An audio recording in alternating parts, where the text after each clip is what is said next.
ஐயா வணக்கம். வணக்கங்க. உங்கள் திருநாமம் சொல்லுங்கள்.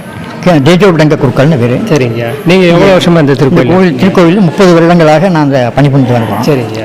இந்த கோயிலில் சகல விசேஷங்களும் எல்லா 12 மாதங்களும் விசேஷங்கள் திருவிழா நடந்து கொண்டு வருகிறது. சரிங்க. அதில் சித்திரை மாதம் சித்திரை வருஷ பிறப்பு அன்னைக்கு சுவாமி பஞ்சமூர்த்தி புறப்பாடு வருவான். சரிங்க. சித்திரா பௌர்ணமி பஞ்சபிரகாரம்னு பேர். பஞ்சமூர்த்தி புறப்பட்டு வஞ்ச பிரகாரம் சுற்றி வருவார். சரி.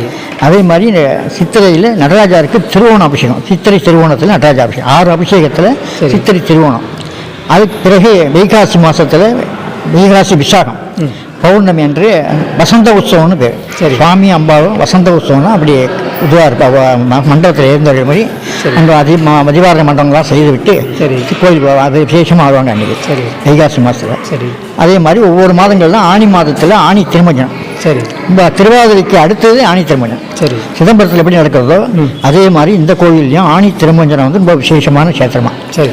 முதல் நாள் வந்து இங்கே பக்கத்தில் ஐயனார் கோவில் இருக்குது. ஐயனார் கோயில்னு அந்த ஐயனார் கோயிலேருந்து திருமஞ்சனம் கொண்டு வந்து இறைவனுக்கு அபிஷேகம் நடராஜருக்கு பெருமானுக்கு அபிஷேகம் பண்ணி அன்றைக்கு வெள்ளசாத்தி பிறப்பாடுன்னு பேர். சரி. சுவாமி அந்தபுரத்துக்கு போகிறதுக்காக வெள்ளசாத்தி புறப்பட்டு அந்த பக்கம் போகிறதாக ஒரு கணக்கு. சரி. அது போயிட்டு வந்து சுவாமி வந்து மண்டபத்துக்கு வந்துடுவார். சரி. மகாமண்டபம்னு பேர். மண்டபத்தில் மகாமண்டபத்தில் வந்து சுவாமி காலம்பர மகாபிஷேகம்.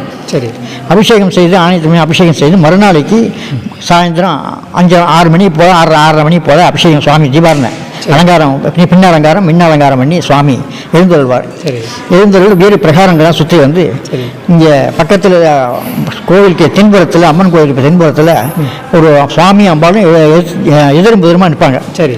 அதாவது நான் வந்து ஏதாவது கேள்வி முறைகள் அந்த புறத்துக்கு போனதாக உங்களை நான் பார்த்தேன் கேள்விப்பட்டேன் அப்படின்னு சந்தேகத்தை போட்டு அந்த சுவாமி அம்பாலும் அந்த இடத்துல கோச்சிக்கிட்டு சுவாமி அம்பாள் தனியாக வந்துடுவாங்க.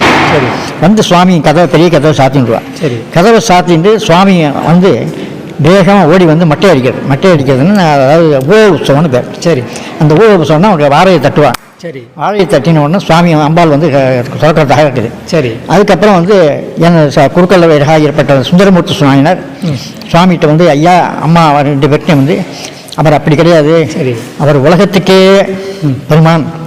அவரை வந்து அந்த மாதிரி நினைக்காத.